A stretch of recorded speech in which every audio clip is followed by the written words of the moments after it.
No, so Bitcoin is a digital currency that you can transact freely and peer-to-peer. There's no middleman. For instance, let me just use this as an example. I tried sending a wire transfer, or I tried sending money to an employee of mine yesterday, and so I tried sending him $2,000, and I tried doing it through Zelle, and the banking system was down, so I couldn't send it through Zelle, and of course I had to pay $30 to send $2,000 to basically have that arrive in like 2 business days. Okay. Was this employee outside of the U.S.?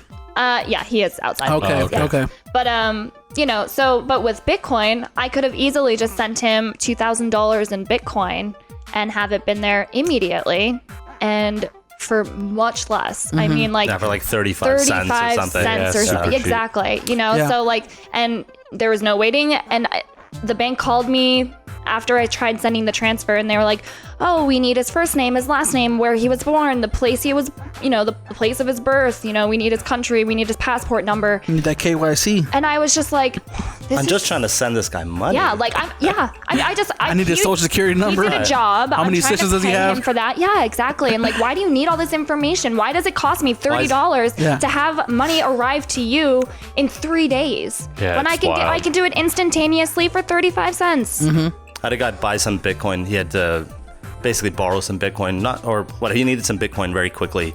And so I sold him a bit, and my transaction to him took like 20 minutes. And his transaction to me involved going down to his bank, waiting in line, getting a cashier's check, which took a whole number of signatures and money and this and that, and cost him probably $25 or something like that.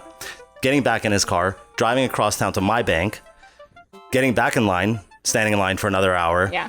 And it's it really is. It's just like you want to bang your head against the wall. Every time I deal with banks, and then it's still 2 days before I even get the money.